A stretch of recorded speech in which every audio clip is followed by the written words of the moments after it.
Slam et moi, quand on s'est rencontrés, on s'est tout de suite bien entendu. C'était un après-midi d'été, il faisait chaud, ces mots m'ont d'emblée convaincue. Bonjour, moi c'est Karine, j'ai 32 ans et je suis championne de France de slam en équipe.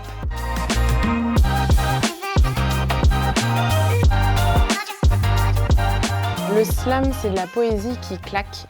C'est un mi-chemin entre l'écriture et la performance et c'est un lieu d'expression pour partager ses textes à un public populaire. J'ai découvert le slam il y a 1 an à Oudon, pas loin de Nantes. Il y avait une scène ouverte de slam et une amie m'a proposé d'y aller pour découvrir et j'ai tout de suite adoré.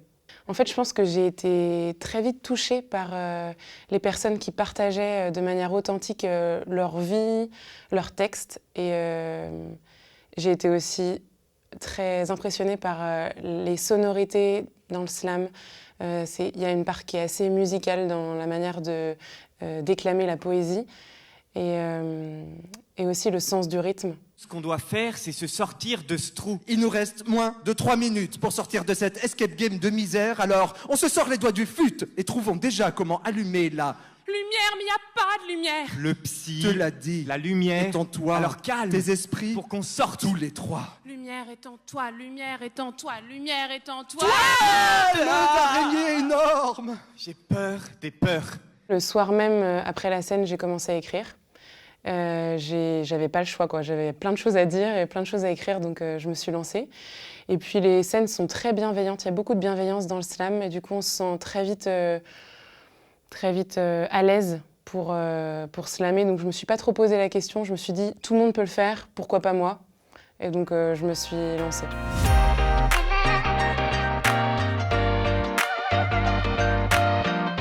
On a 3 règles principales. 3 minutes max d'un texte de notre écriture, pas de musique, pas d'accessoires, et on a 3 minutes pour convaincre, voilà, et pour partager un texte original. Il ne faut pas être un pro de la langue française pour faire du slam. Justement, c'est ça qui est génial, c'est que c'est vraiment accessible à tout le monde. On s'en fiche un peu, même si on fait des fautes de grammaire ou si on invente des mots. Ma première scène, j'avais les genoux qui flageolent, j'avais hyper peur. Et ça s'est super bien passé.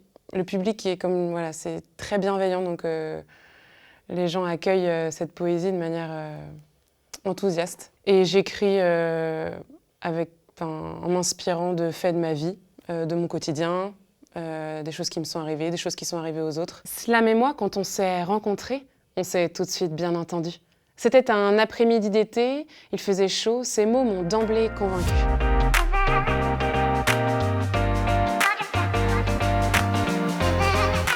J'écrivais déjà des chansons pour moi et puis pour mes proches. Donc j'avais déjà ce lien à l'écriture, mais par la musique, je jouais un peu de guitare aussi. Donc j'écrivais déjà des chansons, mais j'écrivais pas trop par ailleurs de poésie ou de textes libres.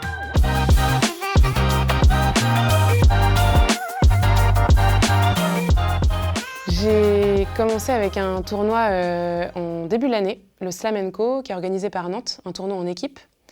Ensuite, j'ai fait un tournoi qui s'appelle France-Québec. Et puis ensuite, le tournoi de la Coupe de la Ligue en juin, où pareil, on a remporté le slam en équipe avec mon équipe de Nantes. C'est du slam en équipe, donc on est 3. On a 3 minutes pour captiver le public. Et on est noté par un jury populaire qui est dans le public. Cette année, ça se passait à Tours. L'idée, c'est de marier 3 univers, de s'écouter pour créer quelque chose qui nous ressemble tous les 3 et en même temps faire quelque chose d'harmonieux. Donc on s'écoute, on fait des ateliers d'écriture et puis on s'amuse aussi. Pour la finale à Tours, on a fait un texte sur les phobies et comment sortir de ces phobies. C'était un petit texte un peu... avec un peu d'humour, c'était un escape game pour sortir de ses phobies. Absence de lumière, silence impitoyable, couleur de l'enfer et des monstres innommables. Sous mon lit, dans la cave, dans le grenier, ruelle sombre, couloir de chez mamie, garage hanté. Plus c'est noir, plus j'ai peur, en faire trembler les rétines. Délivrez-moi de ce sombre supplice. L'interrupteur à tâtons, je devine. Lumière en toi, tu dois chercher rengaine de psy à répéter. J'écris sur plein de sujets. Mais c'est vrai que dernièrement, voilà, de manière personnelle, j'ai vécu quelques deuils et donc j'ai pas mal écrit sur la mort, la fin de vie, comment parler de la mort aux enfants. Voilà, la mort un peu dans tous ses états. Et je travaille en soins palliatifs, donc je pense que c'est pas anodin. Il est fort, le poète, pour manier les mots doux. Du rythme, des alexandrins, quelques envolées lyriques pour couronner le tout. Je l'ai écouté pendant des heures, me raconter des histoires, des coups de gueule, des coups d'amour, des coups d'un soir. Le problème, c'est qu'il s'arrête de parler toutes les 3 minutes. Alors j'attends impatiente qu'il recommence sa cavalcade des mots bruts.